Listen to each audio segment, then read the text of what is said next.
السلام علیکم مرګرو خدای دې وکړي چې تاسو جوړ او روغ یاست. مرګرو نن زه تاسو درښیم چې تاسو خپل د موبایل په ذریعه هر عکس کې چې خط وي یا ستاسو په موبایل کې یو خط وي یا پر دیواله پر هر ځای چې یو خط وي چې تاسو یې نسئ ویلی، نو ستاسو خپل په موبایل په ذریعه تاسو په ډېره اسانه طریقه سره هغه خط ترجمه کولی سئ او بل چاته یې لیږلی سئ. نو ملګرو د دې در مخکې که تاسو زما چینل سبسکرایب کړی نه وي د دا ویډیو لاندې به سبسکرایب لیکلی وي، پر دا باندې بیا کلیک کړئ او پر زنګ باندې هم د سره کلیک کړئ چې د ټولو در مخه زما هره ویډیو در تاسو پر در ورسیږي.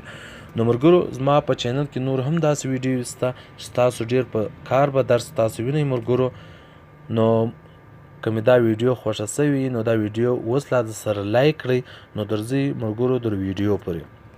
مرګرو یو اپلیکیشن دی، د دې لینک به زه تاسو لاندې په ډسکرپشن کې درکم. د ډسکرپشن که تاسو نه پیژنئ نو د دې باره کې ما یوه ویډیو جوړه کړې ده، زما په چینل کې شته، تاسو کتلی سئ. نو مرګرو د دې لینک به زه تاسو لاندې په ډسکرپشن کې درکم او تاسو پلی سټور کې هم ډاونلوډ کولی سئ. نو دا به خلاص کړئ. نو مرګرو په دې کې یو څو شیان دي، هغه شیان دا دي مرګرو، کله یو دلته خط دی، دا تاسو وینئ مرګرو، یو دلته خط دی، یو دلته خط دی او یو دا کیمره ده، دا تاسو وینئ مرګرو. نو دا څه کار کوي مرګرو؟ په دا ځای کې به تاسو خپل زبان هغه ژبه سلیکټ کړئ یا ولګوئ چې هغه خط وي، تاسو وینئ مرګرو. او په دا ځای کې بیا تاسو د کومه ژبه ترانسلیټ یا ترجمه غواړئ هغه به دلته ولګوئ. نو مرګرو دلته یو بل شی هم دی، دا شی دا ټکي دا تاسو وینئ، دا ټکي دا تاسو کولی سئ دا ژبه ډاونلوډ کړئ او بیا بعد کې چې ستاسو انټرنیټ نه وي نو تاسو د دې څخه کار اخیستلی سئ. او بل شی دا دی مرګرو دلته کیمره ده. نو اول به د دا شیانو په باره کې زه تاسو ته یو څه معلومات درکړم.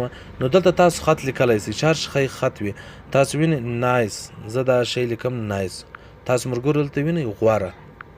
نو هر شی چې دی تاسو په ډېره اسانه طریقه سره ترانسلیټ کولی سئ. دلته ملګرو تاسو وینئ غوره لیکلې ده. نو داسې هر شی چې دی، هر خط چې دی تاسو ترانسلیټ کولی سئ.